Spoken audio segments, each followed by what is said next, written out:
Selamat pagi Bapak Ibu dan Saudara yang kasih dalam Tuhan. Shalom. Semuanya bersukacita pada pagi hari ini. Amin. Kita bersyukur kalau pada pagi hari ini masih diberikan kesempatan untuk berkumpul bersama-sama di dalam ibadah pada pagi hari ini. Bapak Ibu yang kekasih, sebelum memulai kita ambil saat teduh bersama.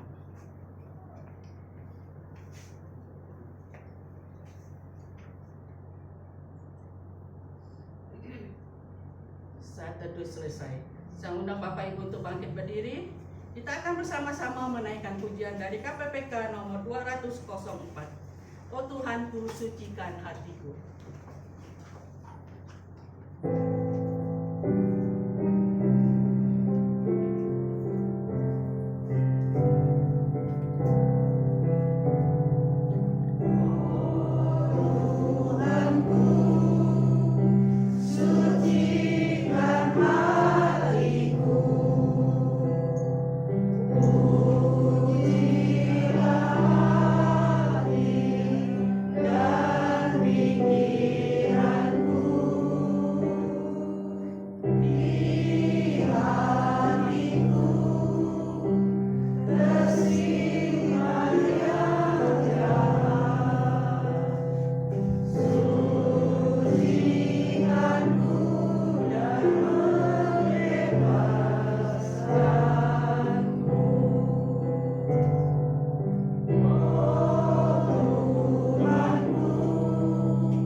Pertolongan kita adalah dalam nama Tuhan yang menjadikan langit dan bumi, yang tetap setia memelihara ciptaannya untuk selama-lamanya.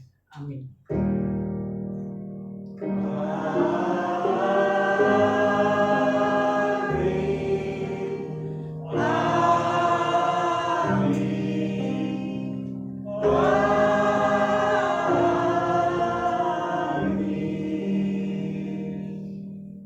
Kasih karunia dan damai sejahtera dari Allah Bapa kita dan dari Tuhan Yesus Kristus menyertai saudara sekalian. Tuhan besertamu. Dan bersama juga. Bapak Ibu silakan duduk. Nats pembuka pada pagi hari ini diambil dari Galatia 5 ayat 24 sampai 26. Barang siapa menjadi milik Kristus Yesus, ia telah menyalibkan daging dengan segala hawa nafsu dan keinginannya. Jikalau kita hidup oleh Roh, baiklah hidup kita juga dipimpin oleh Roh. Dan janganlah kita gila hormat, janganlah kita saling menentang dan saling mendengki. Kita akan bersama-sama menaikkan pujian dari KPPK nomor 274. Sucikan hatiku, oh Tuhanku.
akan memasuki doa pengakuan dosa.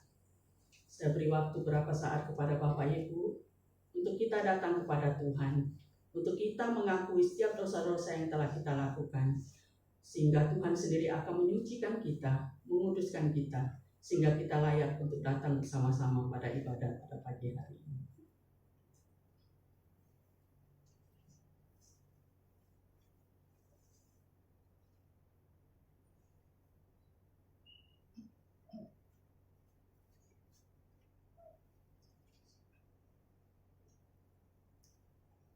Bapa di surga, pada pagi hari ini kami mengucap syukur dan terima kasih Tuhan.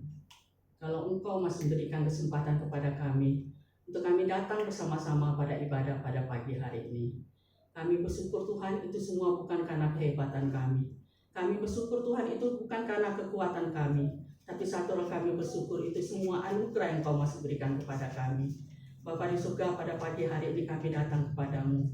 Kami mengakui Tuhan, mungkin banyak perbuatan kelakuan kami yang tidak berkenan di hadapan Tuhan, yang banyak menyakitkan hati Tuhan, menyakitkan sesama kami. Kami mohon Bapa, Engkau sendiri akan berbelas kasihan mengampuni kami, karena kami tahu Tuhan, di hadapan Tuhan tidak ada dosa sekecil apapun yang bisa kami sembunyikan, karena di hadapan Tuhan semuanya terbuka. Pada saat itu Tuhan, kami mengakui dosa-dosa kami, karena kami mohon Bapa, Engkau sendiri akan menyucikan kami, menguduskan kami, sehingga kami dilayakkan untuk datang bersama-sama pada ibadah pada pagi hari ini. Hanya di dalam nama Tuhan Yesus kami sudah berdoa mengucap syukur. Haleluya. Amin. Saya undang Bapak Ibu untuk bangkit berdiri. Kita akan bersama-sama mendengarkan berita anugerah yang diambil dari 1 Korintus 12 ayat 4-6. Ada rupa-rupa karunia tetapi satu roh, dan ada rupa-rupa pelayanan tetapi satu Tuhan, dan ada berbagai-bagai perbuatan ajaib, tetapi Allah adalah satu yang mengerjakan semuanya dalam semua orang. Demikianlah berita anugerah dari Tuhan.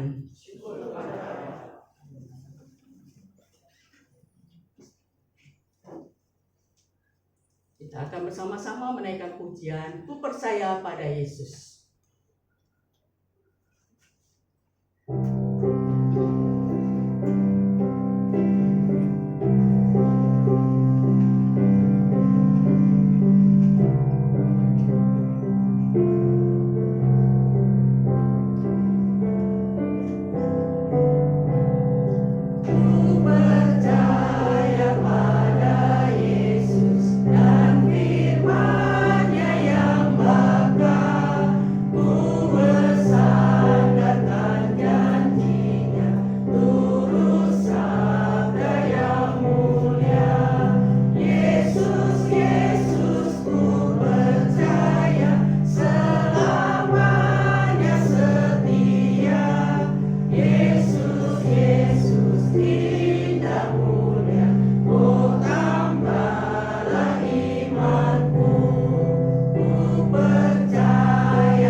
Sebentar kita akan mendengarkan persembahan dari vokal grup Tunas Remaja.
Selamat pagi Bapak Ibu yang saya kasih di dalam Tuhan Yesus Kristus. Shalom. Shalom. Bagaimana kabarnya pagi ini?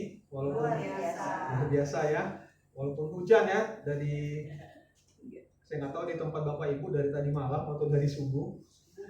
Jadi memang nampaknya tidurnya lebih nyenyak ya.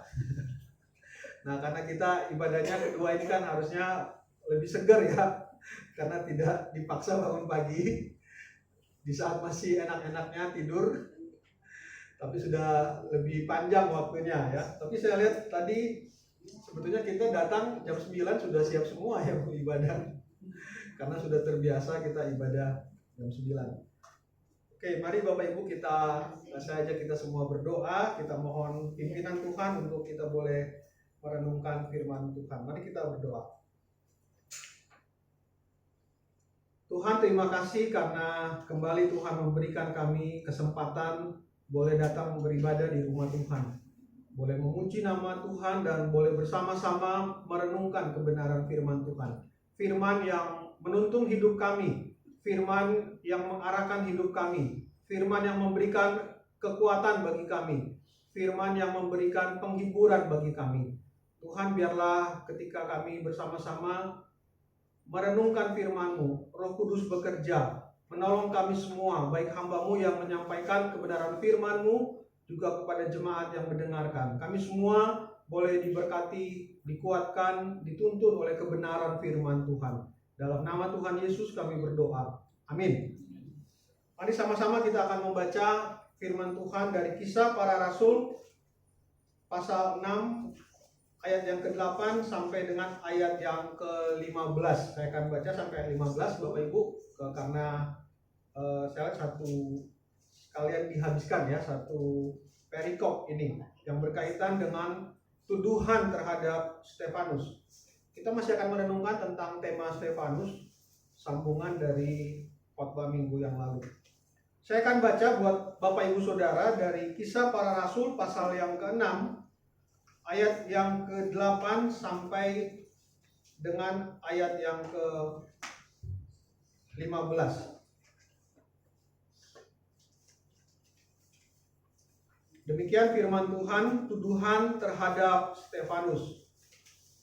Dan Stefanus yang penuh dengan karunia dan kuasa mengadakan mujizat-mujizat dan tanda-tanda di antara orang banyak.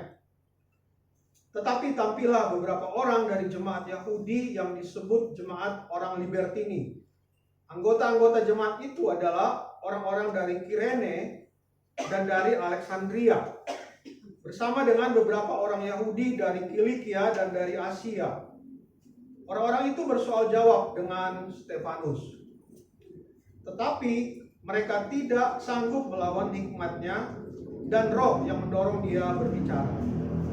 Lalu mereka menghasut beberapa orang untuk mengatakan, kami telah mendengar dia mengucapkan kata-kata hujat terhadap Musa dan Allah. Dengan jalan demikian mereka mengadakan suatu gerakan di antara orang banyak serta tua-tua dan ahli-ahli Taurat. Mereka menyergap Stefanus, menyeretnya dan membawanya ke hadapan mahkamah agama. Lalu mereka memajukan saksi-saksi palsu yang berkata, orang ini terus-menerus mengucapkan perkataan yang menghina tempat kudus ini dan hukum Taurat. Sebab kami telah mendengar dia mengatakan bahwa Yesus, orang Nazaret itu akan merubuhkan tempat ini dan mengubah adat istiadat yang diwariskan oleh Musa kepada kita. Ayat yang terakhir, ayat 15. Semua orang yang duduk dalam sidang mahkamah agama itu menatap Stefanus. Lalu mereka melihat muka Stefanus sama seperti muka seorang malaikat. Demikianlah firman Tuhan. Berbahagialah kita yang setiap orang yang mendengar dan memelihara di dalam kehidupannya. Maranatha.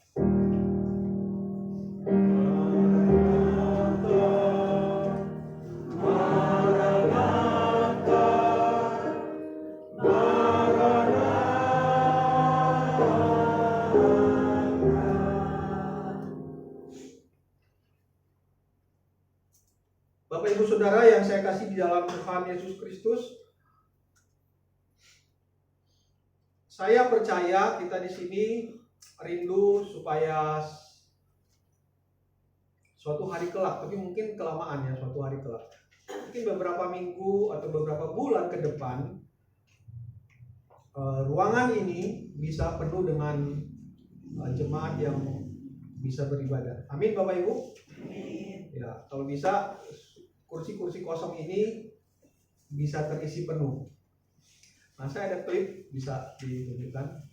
Nah, saya tidak tahu Bapak Ibu sudah pernah ibadah di gereja yang besar seperti ini. Pernah Bapak Ibu, ada yang pernah jajan-jajan sedikit-sedikit?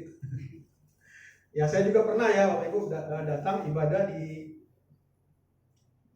tempat di gereja di mana begitu kita masuk atau bahkan masih di ruangan di luar itu, orang tuh sudah antri. Ya, saya pernah ibadah di satu gereja di daerah Bundaran HI itu ya. Saya mau sebut ya, mungkin tahu ya. Jadi itu seperti orang nonton bioskop ya. Jadi orang tuh sudah antri dan di depan itu pintu masih tutup karena ada kebaktian yang belum selesai atau sebetulnya sudah selesai tapi mereka sedang siapkan. Di depan itu dalam kondisi pintu tertutup, di depannya ada satu layar, ada di situ ada angka. Jadi angka itu adalah hitung mundur dari jam. Jadi akan dibuka beberapa menit lagi sesuai dengan hitungan mundur jam itu. Jadi pas jam itu baru kemudian pintu itu akan dibuka. Kalau kita di sini enggak kan ya, langsung masuk aja ya. Dan gak ada yang antri ya, karena memang cuma ya 2 kebaktian. Jadi waktu yang ada dari 1 ke 2 itu begitu long. Apa yang saya mau katakan, Bapak Ibu Saudara yang saya kasih dalam Tuhan, kita rindu bahwa gereja itu memang penuh dengan orang-orang percaya, seperti ilustrasi yang ada di gambar yang dapat Bapak Ibu Saudara sekalian bisa lihat. Tapi paling tidak ada 2 hal yang bisa terjadi jika jemaat kita satu hari kelak bisa banyak seperti yang ada di gambar itu. Mungkin bisa sampai beli ruko di sebelah ya, bisa lebar gitu ya, bisa banyak penuh. Tapi paling tidak ada 2 yang bisa terjadi ya, ketika jumlah kita itu bertambah. Yang pertama adalah kekurangan orang-orang yang melayani. Kekurangan orang-orang yang melayani. Yang kedua adalah mungkin kita bisa dibenci. Yang pasti bukan saudara seiman atau gereja lain yang benci, tapi orang-orang yang tidak seiman. Nah, 2 hal ini yang terjadi di jemaat mula-mula. Kita minggu lalu sudah disampaikan oleh Pendeta Suto ya, bagaimana jemaat itu semakin banyak, murid Tuhan semakin banyak, tapi kemudian ada pelayanan yang mulai seperti tidak diperhatikan oleh para rasul. Yaitu mereka harusnya berfokus kepada doa, kepada menyampaikan firman Tuhan. Mereka lebih sekarang banyak disibukkan dengan disebut pelayanan meja. Nah, oleh sebab itu kita tahu ya, di pasal 6 ayat 1 di situ dipilih 7 orang. Ya, 7 orang yang melayani orang miskin. Jadi Bapak Ibu Saudara, dari zaman dulu itu rupanya sudah ada pelayanan diakonia. Baru mulai. Ya. Nah, Bapak Ibu Saudara, sebetulnya diakonia ini penting juga ya. Kenapa saya katakan penting? Kalau baca di pasal 6 ayat yang ke-7, di situ dikatakan begini. Firman Tuhan makin tersebar dan jumlah murid di Yerusalem makin bertambah banyak. Juga sejumlah imam besar menyerahkan diri dan percaya. Nah, ada penafsir yang mengatakan, mengapa ada banyak imam-imam ini menyerahkan diri untuk percaya? Ya tentunya karena memang ada pelayanan firman oleh para rasul, tetapi juga ada kemungkinan karena rupanya gereja itu melakukan satu hal yang baik, yaitu memperhatikan orang-orang yang berkekurangan. Disebut sebagai pelayanan meja. Nah, sehingga dipilih 7 orang. Nah, itu ya Bapak Ibu, tadi saya katakan ketika gereja bertambah banyak, tantangan yang pertama adalah kekurangan orang-orang yang melayani. Nah, mungkin di bagian ini saya langsung aplikasikan ke jemaat. Bapak Ibu Saudara, siapkah kita kalau kita memang rindu gereja kita ini bertumbuh, gereja ini semakin banyak orang yang hadir di tempat ini? Apakah Bapak Ibu Saudara yang ada di sini siap untuk melayani? Siap Bapak Ibu? Siap ya. Saya kira kita semua diberikan karunia, nanti saya akan jelaskan di dalam khotbah ini, bahwa memang setiap orang yang percaya, orang yang berkumpul itu, kita kan diberikan Roh Kudus oleh Tuhan. Dan tadi di dalam nats pembimbing tadi dibacakan kan, Allah memberikan semua itu ya kepada setiap jemaat. Ya, semuanya berasal daripada Tuhan. Untuk apa? Untuk membangun jemaat. Nah, jadi murid-murid yang sudah bertambah banyak ini sekarang kekurangan orang-orang yang melayani. Nah, ini tantangan secara internal. Adakah dari kita di tempat ini yang mau menyerahkan diri untuk bisa melayani Tuhan? Tentunya Bapak Ibu Saudara, bukan berarti memang tidak semua ya bisa berkhotbah, bisa menjadi liturgis, bisa menjadi pemain musik. Ya, saya bersyukur kita sekarang sudah beberapa pemain musik sudah berani tampil ya. Ada Cantik, ada Olive. Jadi kan selama ini Jerry gitu ya. Nanti ada lagi ya Bapak Ibu yang saya percaya diberikan karunia oleh Tuhan, diberikan talenta untuk kita boleh melayani. Kita bisa menjadi penyambut tamu, kita bisa menjadi kolektan, kita bisa melayani untuk operator multimedia misalnya. Atau mungkin Bapak Ibu yang ya ini ya saya kira dihias. Ini saya nggak tahu siapa yang hias ya, taruh bunga,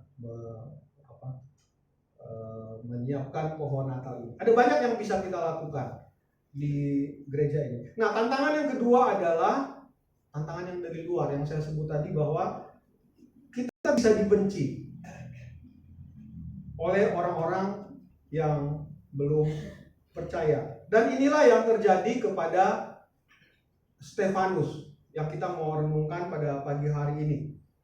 Yaitu Stefanus yang penuh kuasa dan karunia. Karena memang sejak dari pasal ayat yang ke-8 tadi itu sangat jelas sekali ya, Bapak Ibu bisa lihat di Alkitab. Di sana dikatakan dan Stefanus. Jadi memang fokusnya akan ke Stefanus ini yang penuh dengan kuasa dan karunia dan kuasa, mengadakan mujizat dan tanda-tanda di antara orang banyak. Tapi ada kata tetapi. Tetapi tampillah beberapa orang dari jemaat Yahudi yang disebut jemaat orang-orang Libertini. Bapak Ibu Saudara, jemaat Yahudi ini bukan jemaat Kristen. Disebut di sini jemaat Libertini. Ada kemungkinan mereka itu orang-orang Yahudi yang dahulunya budak, kemudian dibebaskan. Karena mereka kan tinggal di mana budaya itu bukan Yahudi lagi. Jadi orang Yunani. Jadi mungkin mereka orang-orang tadinya budak, kemudian dibebaskan. Tapi mereka ada seperti persekutuan gitu ya. Tetap mereka menganut agama Yahudi. Dan apa yang dilakukan oleh Stefanus ini tidak disukai oleh orang-orang dari jemaat Libertini ini. Apa yang mereka lakukan? Mereka bersoal jawab. Mungkin tanya jawab, diskusi, mungkin menyerang apa yang iman dari Stefanus dan orang Kristen pada waktu itu. Nah, kemudian dikatakan di sini, tetapi mereka tidak sanggup melawan hikmat dan roh yang mendorong Stefanus untuk berbicara. Nah, kalah debat. Nah, sekarang apa yang mereka lakukan? Mereka kemudian menghasut beberapa orang di situ, dan mereka memunculkan saksi-saksi palsu. Nah, disuruh berkata begini, orang ini terus-menerus mengucapkan perkataan yang menghina tempat kudus ini dan hukum Taurat. Bapak Ibu Saudara, kalau tuduhan ini kan mirip tuduhan kepada Tuhan Yesus. Tuhan Yesus dituduh menghujat Allah. Nah, Stefanus juga sama. Dia dituduh menghujat Allah dan mengatakan demikian. Sebab orang ini telah kami dengar dia berkata. Nah, namanya saksi palsu, bisa kan ini nggak benar. Tapi mereka mengatakan begini ke Mahkamah Agama. Kami mendengar dia mengatakan bahwa Yesus orang Nazaret itu akan merubuhkan tempat ini dan mengubah adat istiadat yang diwariskan oleh Musa kepada kita. Wah, Bapak Ibu, kalau sudah berbicara tentang adat istiadat, berbicara tentang Musa, itu sudah gawat. Artinya memang murid-murid ini, khususnya Stefanus ini, dituduh itu benar-benar dia seorang yang menghujat Allah karena melawan tradisi mereka, karena melawan apa yang telah diwariskan oleh Musa. Nah, Bapak Ibu Saudara, apa yang kita bisa pelajari pagi hari ini tentang Stefanus yang disebut sebagai penuh kuasa dan karunia itu? Yang pertama adalah yaitu kuasa Roh Kudus dan kesaksian. Bapak Ibu Saudara, kita yang ada di tempat ini, setiap orang yang percaya, kalau kita mengatakan kita sudah percaya kepada Kristus, itu artinya kita memiliki Roh Kudus. Sama seperti Stefanus dan 6 orang lainnya yang melayani meja, dan juga rasul-rasul tentunya.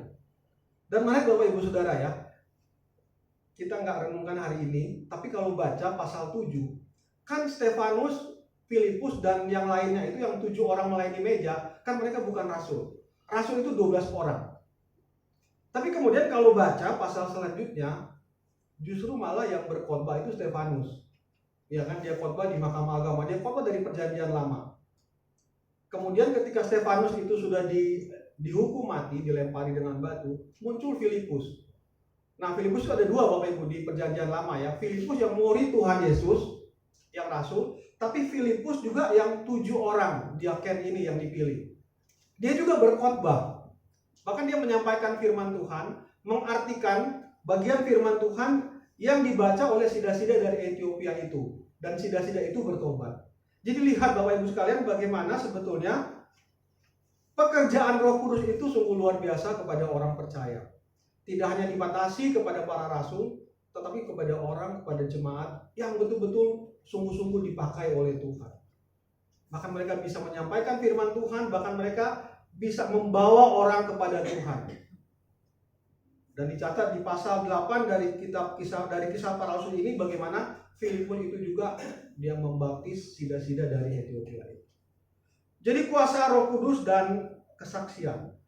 Roh Kudus itulah yang menyertai Stefanus sehingga dia punya kuasa, dia bisa melakukan mujizat, dan dia punya hikmat untuk dia berkata-kata. Dia bisa bersoal jawab dengan orang-orang yang belum percaya itu.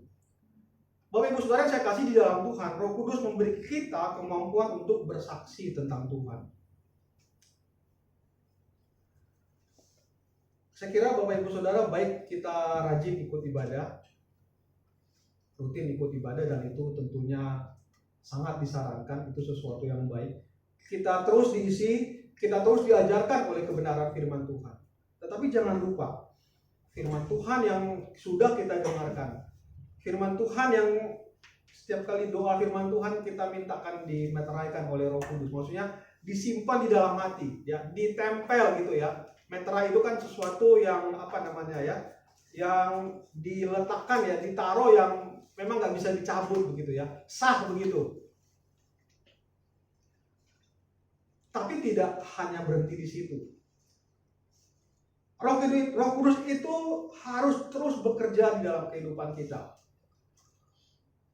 menggerakkan kita, menggairahkan kita, memberi kita kemampuan untuk kita berbicara kepada orang. Baru saudara, Stefanus bukan 12 rasul. Stefanus sendiri bahkan ya tidak bertemu secara langsung dengan Tuhan Yesus kan dibanding rasul-rasul. Tetapi ketika Roh Kudus ada di dalam dirinya, dia bisa berbicara tentang Kristus, berbicara tentang Yesus yang memberikan keselamatan. Bapak Ibu Saudara yang saya kasih dalam Tuhan, sudahkah kita berbicara tentang Kristus kepada orang-orang yang ada di sekitar kita? Bapak Ibu, mungkin di momen Natal ini ya, kan kita penginjilan itu tidak harus pergi ke pedalaman ya.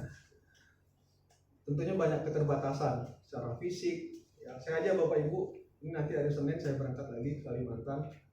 Memang capek juga ya sebenarnya, harus persiapin berangkat ya, harus bangun pagi-pagi.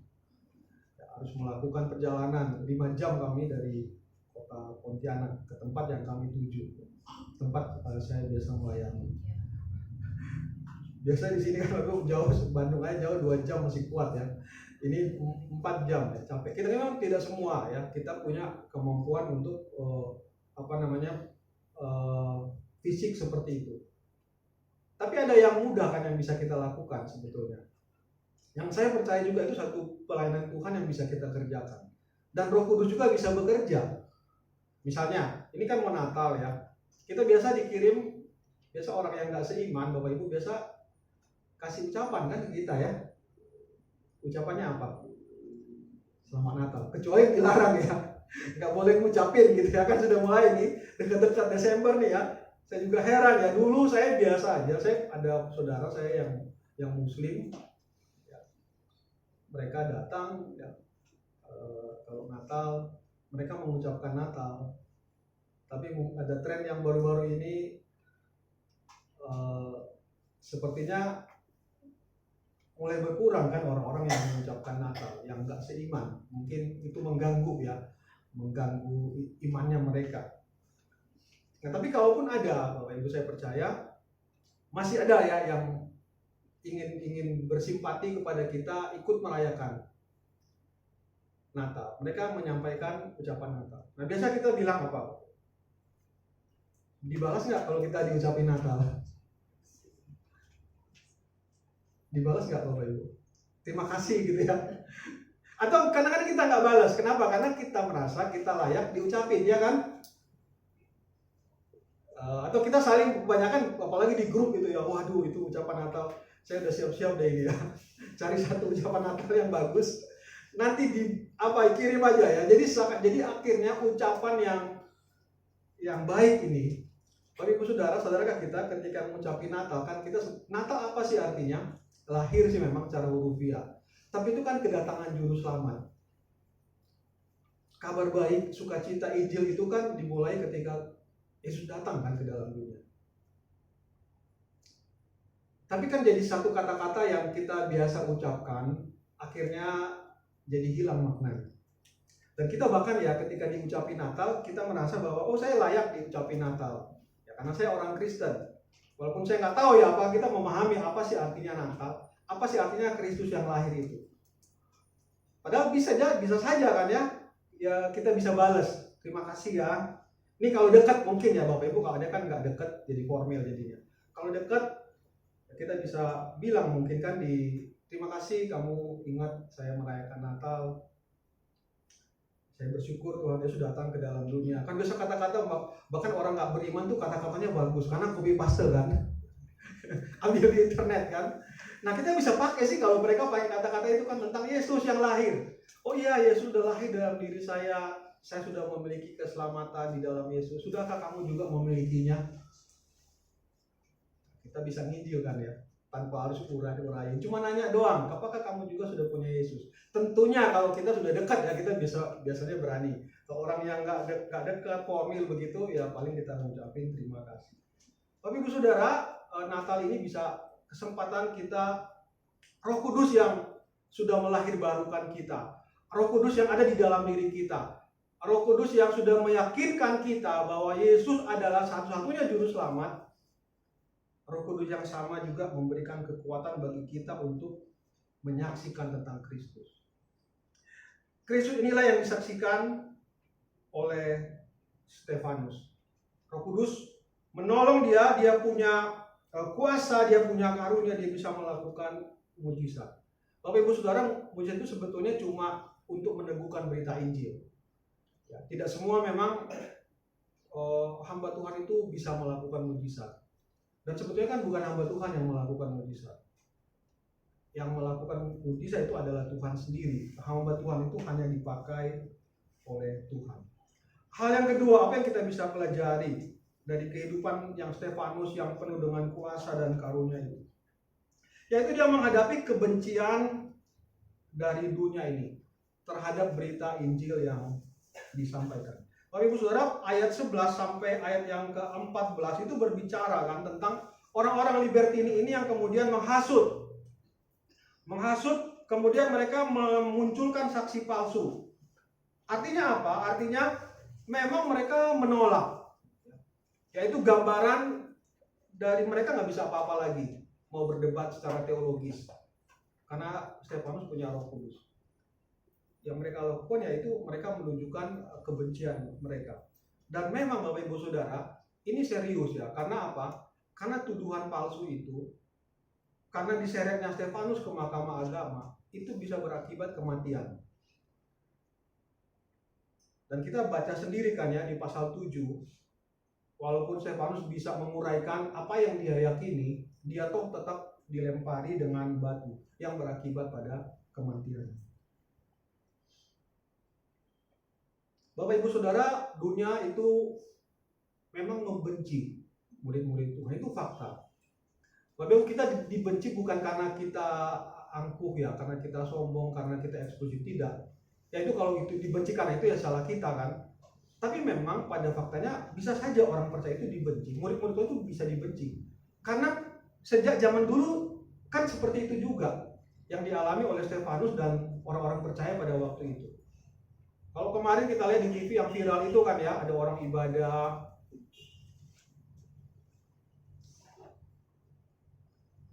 kemudian protes kan, akhirnya berantem. Padahal cuma nggak tahu, cuma ibadah syukur. Tapi saya nggak tahu ya Bapak Ibu, kalau kita dibenci oleh orang yang nggak percaya, apakah betul-betul kebencian itu karena kita murid Kristus? Atau mungkin cuma gara-gara orang-orang itu mungkin ada ketakutan tersendiri ya terhadap orang Kristen yang semakin banyak, karena kalau jumlah makin banyak kan bahaya mungkin ya entah ya secara politik kan bisa dipakai nih, orang Kristen nanti jumlahnya banyak, bahaya nih. Tapi bukan soal dia ada Yesus di dalam hidupnya, ngerti ya Bapak Ibu ya.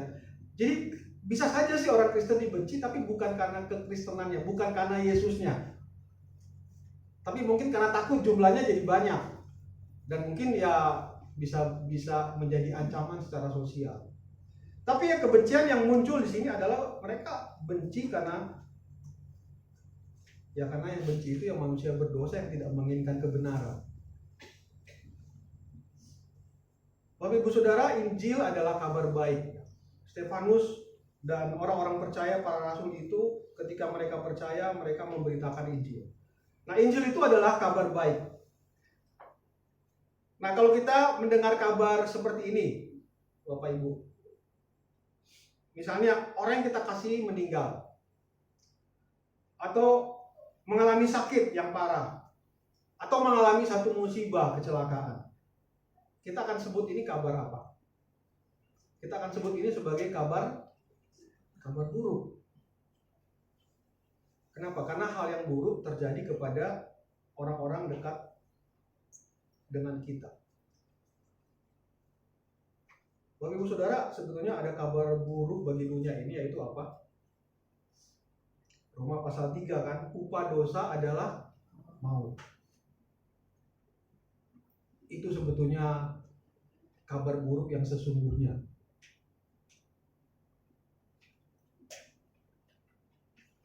Kalau hari ini kita dengar, ya memang pasti ya kita nggak suka dengar ada saudara kita tiba-tiba dikabari sudah meninggal. Itu kita sebutnya kabar buruk secara manusia. Tapi kita kan punya iman gitu ya. Kalau kita tahu orang yang meninggal itu dia sudah percaya kepada Tuhan, bukankah itu kabar baik juga? Ya kan? Artinya apa? Dia bertemu dengan Tuhan. Bapak Ibu mau ketemu dengan Tuhan? Mau nggak? Kita mau kan ketemu dengan Tuhan kan? Walaupun kalau ditanya kita mau dipanggil Tuhan, kita juga nggak mau kan sekarang. Kita mau lama-lama kan?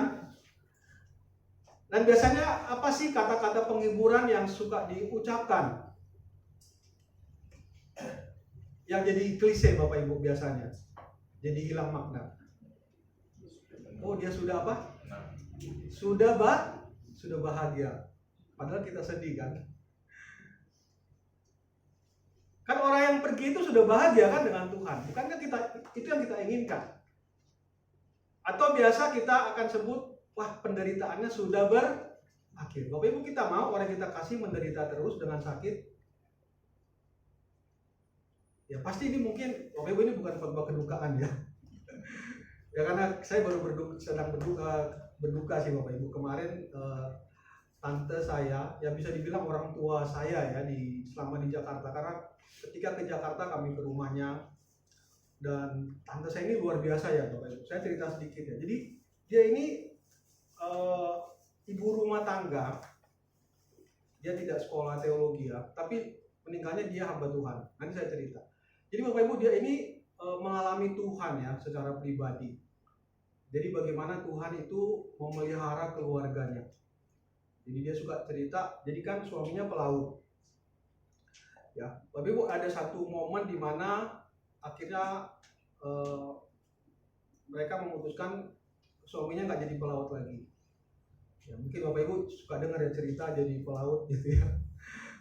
Banyak cerita negatif gitu kan ya.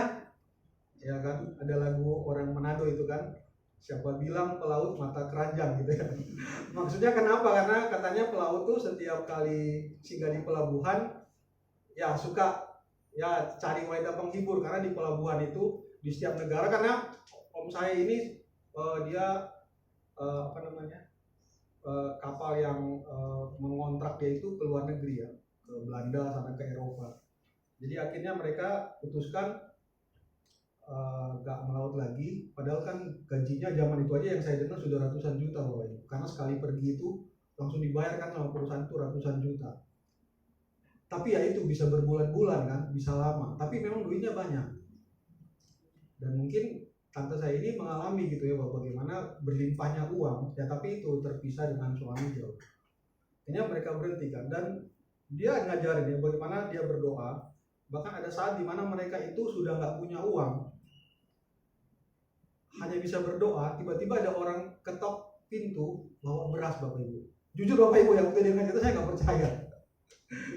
Iya kan? Kok bisa ya begitu ya? Dia doa, tiba-tiba ada orang ketok kasih makanan. Dan itu dia mengartikan bagaimana Tuhan memelihara hidup mereka. Punya anak 2, juga ada beberapa famili tinggal di rumah itu tanpa ada orang yang kerja di rumah itu. Betul-betul dia mengalami. Nah, ketika di Jakarta, jadi kami datang ke Jakarta, waktu itu saya belum kuliah ke Bandung, tinggal di rumah tante ini. Saya pernah diajak doa Bapak Ibu. Itu 30 tahun lalu. Saya ingat kenapa, itu tahun 94. Saya pertama kali injak kaki di Jakarta. Ya kan, berarti 30 tahun lalu ya. Saya diajak doa ke Jelambar. Saya baru tahu itu Jelambar ya. Pokoknya dari Priuk, dia tinggal di Priuk, saya ikut aja. Naik P berapa waktu itu ya, yang bus warna hijau itu kan. Dari Priuk ke Cempaka Putih, ke Senen, baru ke Jelambar. Cuma pergi berdoa ke satu keluarga Bapak Ibu. Udah gitu pulang. Saya nggak tahu apakah dikasih duit apa enggak ya. Pokoknya dia dengan rela hati ya. Seperti itulah waktu pelayanan dia gitu ya, mendoakan orang. Terus mendoakan ya sampai akhirnya ya oleh salah satu sinode gereja dia tuh kemudian dari sekian banyak pelayanan dia lakukan, mereka mengangkat dia jadi hamba Tuhan. Itu contoh teladan iman yang saya bisa pelajari ya Bapak Ibu dari seorang ibu-ibu yang ibu rumah tangga biasa. Yang luar biasa ya. Saya bilang Roh Kudus itu bekerja luar biasa di dalam hidup dan bagaimana Tuhan mencukupkan kebutuhan hidup mereka. Yang tadi saya katakan, saya antara percaya tidak percaya gitu ya. Kalau dia cerita, aduh Luki kamu tahu kan om ini nggak kerja, nggak ada penghasilan. Tapi entah kenapa Tuhan ada saja kirim orang, entah kirim uang, entah kirim langsung kasih beras, ada saja. Ya itu ya Bapak Ibu sedikit kesaksian. Nah saya mau katakan, ya kalau kan kemarin dia meninggal ya. Nah kita mendengar itu kita nggak suka, karena berpisah kan ya. Saya nggak bisa ke sana. Biasa kalau ke sana pasti didoain. Sudah nggak ada orang lagi yang mendoakan. Jadi sudah di surga saya percaya. Itu kabar nggak enak kan. Tapi kita juga ketika kita sudah percaya kepada Kristus, kita tahu bahwa oh dia sudah bersama Kristus kan, sudah bahagia. Nah sekarang pertanyaannya bagaimana dengan orang-orang yang belum mengenal Kristus kalau mereka mati? Bukankah itu sebetulnya kabar yang paling buruk? Nah sekarang kita yang punya Roh Kudus, kita punya Injil, kita punya kabar baik. Karena Injil itu artinya kabar baik.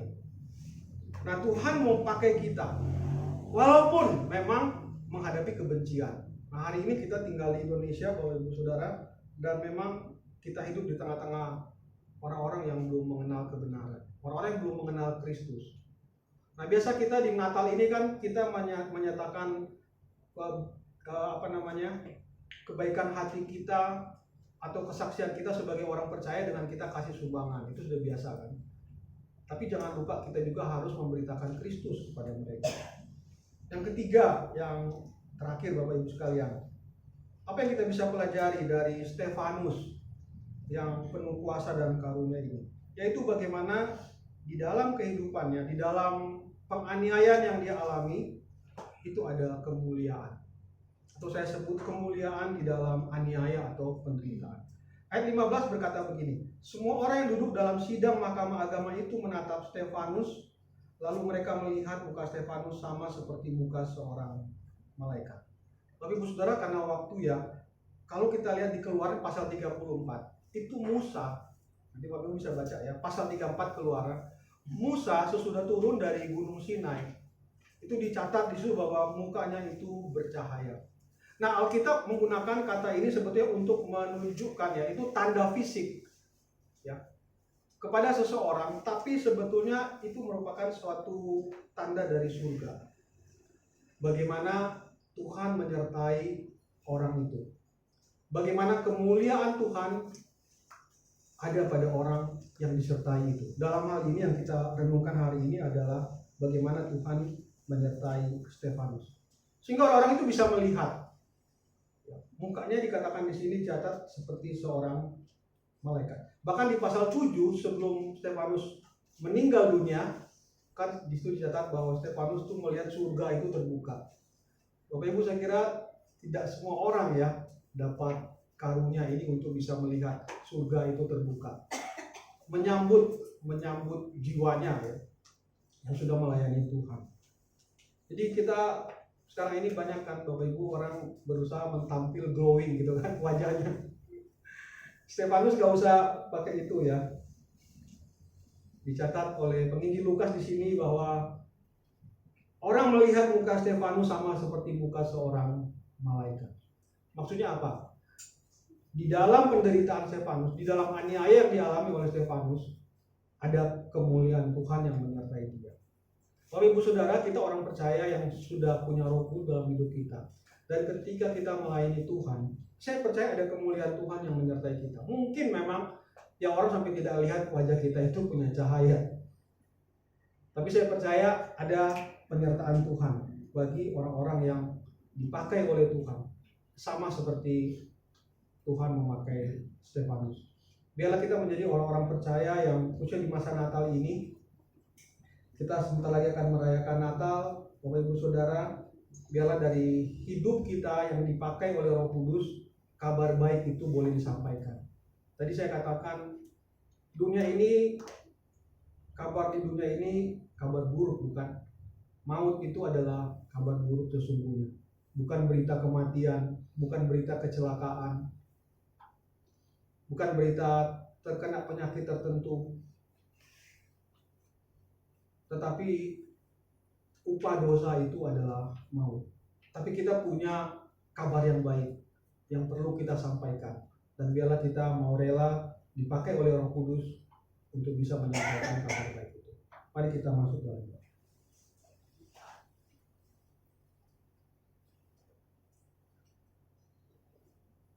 Biarlah firman-Mu ya Tuhan yang akan terus menuntun hidup kami. Dan firman yang sudah kami dengarkan boleh tersimpan dalam hati kami. Dan kami membiarkan kuasa Roh Kudus bekerja. Sebagaimana kuasa Roh Kudus yang sama yang bekerja kepada setiap orang-orang percaya. Kepada Stefanus, kepada Filipus, kepada para rasul, kepada orang-orang percaya. Pada masa lampau untuk memberitakan Injil. Demikian juga ya Tuhan, kami rindu suatu saat gereja kami ini boleh penuh dengan orang-orang percaya, dengan murid-murid Tuhan, dengan orang-orang yang sudah ditebus.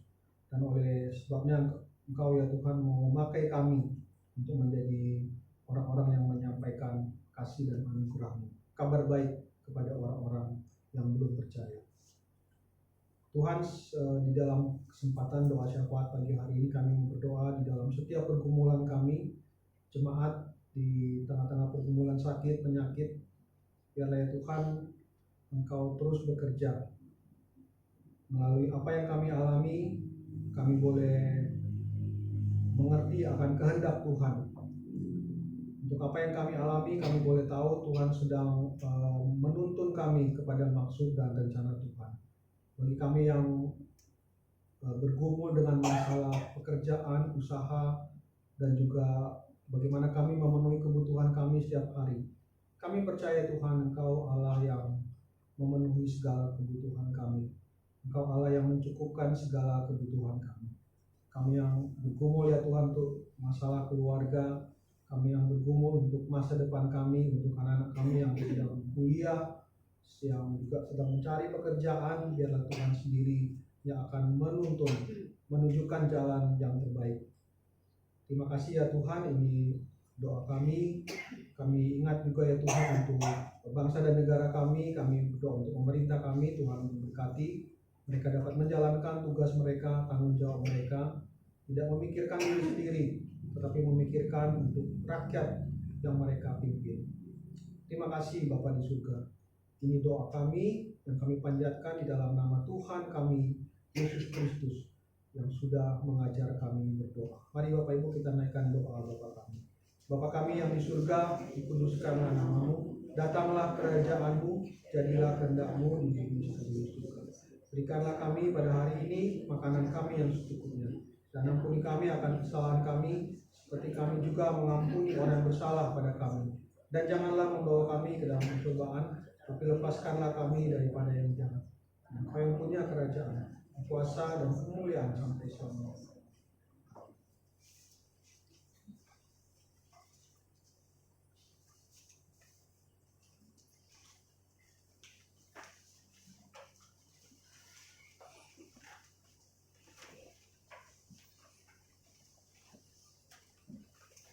Bapak sedang berdiri. Marilah kita bersama dengan umat Allah di masa lalu, masa kini, dan masa depan mengingat pengakuan pada baptisan kita menurut pengakuan iman rasuli. Aku percaya kepada Allah, Bapa yang Maha Kuasa, Khalik langit dan bumi, dan kepada Yesus Kristus, Anak yang tunggal Tuhan kita, yang dikandung oleh Roh Kudus, lahir dari anak darah Maria, yang menderita sengsara di bawah pemerintahan Pontius Pilatus, disalibkan, mati dan dikuburkan, turun ke dalam kerajaan maut.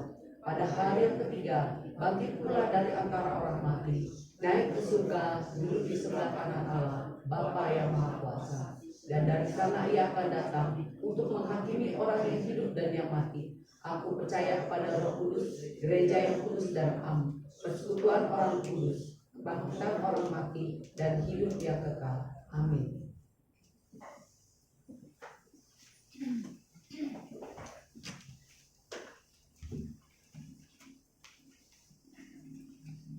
Ya, puji Tuhan, kita telah mendengarkan firman Tuhan yang telah disampaikan oleh Evangelis Luki Supit.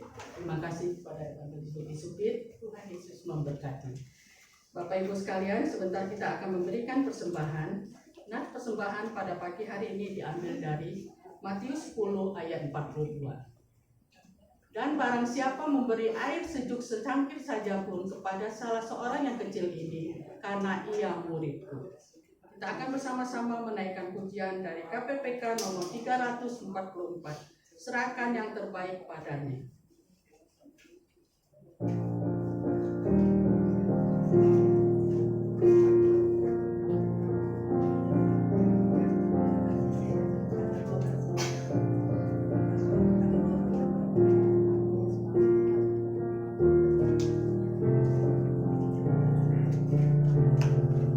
Serahkan yang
Kami mengucap syukur dan terima kasih Tuhan, kalau pada pagi hari ini juga Engkau masih memberikan kesempatan kepada kami untuk kami memberikan persembahan.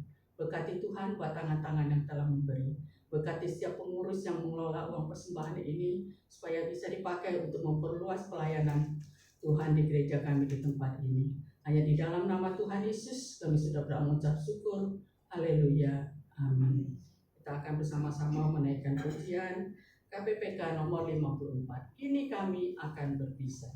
Nanti pengutusan dan berkat disampaikan oleh Evangelis Ruki Supir.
Jemaat yang dikasihi Tuhan, arahkanlah hatimu kepada Tuhan. Kami mengarahkan hati kami kepada Tuhan. Jadilah saksi Kristus. Syukur kepada Allah.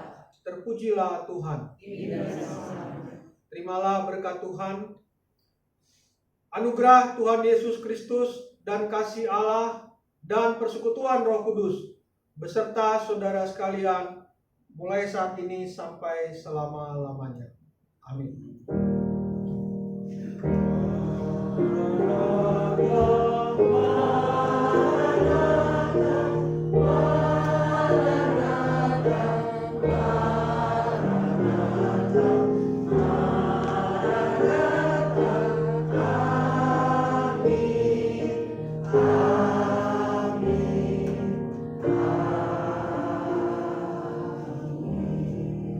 Bapak Ibu silakan duduk.